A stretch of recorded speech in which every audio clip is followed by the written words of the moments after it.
Imagine walking into your favorite local bakery. Today, the owner is making a decision that seems like a recipe for disaster. They are doubling the price of a loaf of bread on the exact same day they are letting their assistant go.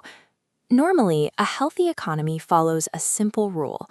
Prices rise when people have extra money in their pockets and are trying to buy more bread than the ovens can bake. That high demand is what pulls prices higher. But this bakery is quiet. The store is empty and no one is buying, yet the price of that bread keeps climbing anyway. When an economy stops growing and sheds jobs, that is stagnation. When prices keep going up anyway, that is inflation. When those two forces crash together, you get stagflation. It is a sign that the economic engine has stalled. To understand what stalled the engine, we have to look at something called a supply shock. Think about the basic materials that keep a society running. Things like fuel to move trucks or electricity to keep the ovens hot. A supply shock happens when those foundational ingredients suddenly vanish. Without those basics, the cost to create or transport anything at all skyrockets. Businesses are forced to raise their prices just to cover their own bills, even if their customers are completely broke. We have seen this play out before.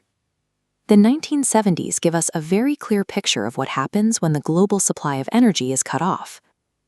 In 1973, an oil embargo abruptly choked off the flow of energy.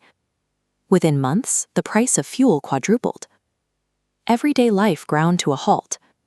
Commuters found themselves waiting in massive lines, rationing their gasoline just to get to work.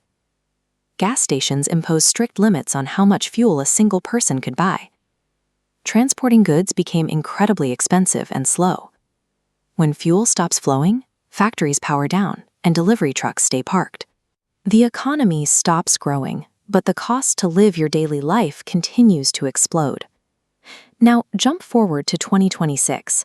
A massive new supply shock has hit the global economy, and the mechanics are identical. The trigger this time is the Strait of Hormuz.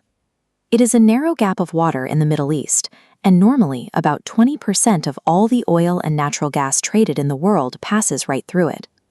In late February, the United States and Israel launched a military campaign against Iran, which included the assassination of Iran's supreme leader, Ali Khamenei. The region quickly erupted into conflict. In response, a massive military blockade was put in place. Warships and fighter jets now patrol the waters, and commercial shipping through the strait has stopped entirely. Millions of barrels of oil and liquefied natural gas are now trapped or stranded out on the ocean. Almost overnight, the global price for that missing energy spiked violently. That trapped oil travels directly to our local bakery. The delivery truck that drops off their flour now costs twice as much to fuel. Natural gas is also a required ingredient for making farm fertilizer. Without it, wheat fields yield less grain, and the price for a sack of flour doubles. To make matters worse, governments sometimes impose tariffs, a tax placed on foreign goods as they enter the country. Because of these import taxes, the stainless steel mixing bowls and commercial ovens they rely on are now far too expensive to buy or repair. The baker is not charging $10 for a loaf of bread out of greed. They are doing it because the background cost of doing business has exploded.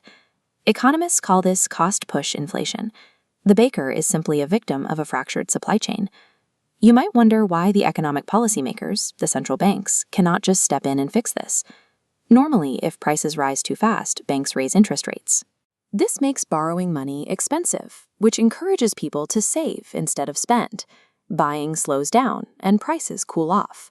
On the flip side, if the economy is stagnating, they lower interest rates. Money becomes cheap to borrow, which encourages businesses to expand and hire more workers.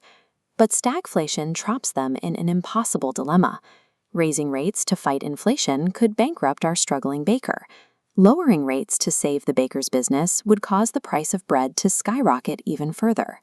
Central banks are powerless here because the problem is physical. You cannot adjust an interest rate spreadsheet to replace the fuel and flour that never arrived. Since they cannot print oil, they have no easy way to cure the crisis. What is paralyzing the corner bakery is happening simultaneously to shipping giants, technology manufacturers, and farmers all over the world. When the gears of global trade jam, every business downstream feels the friction. The news headlines about distro wars and shipping blockades translate directly to the price tag on the shelf.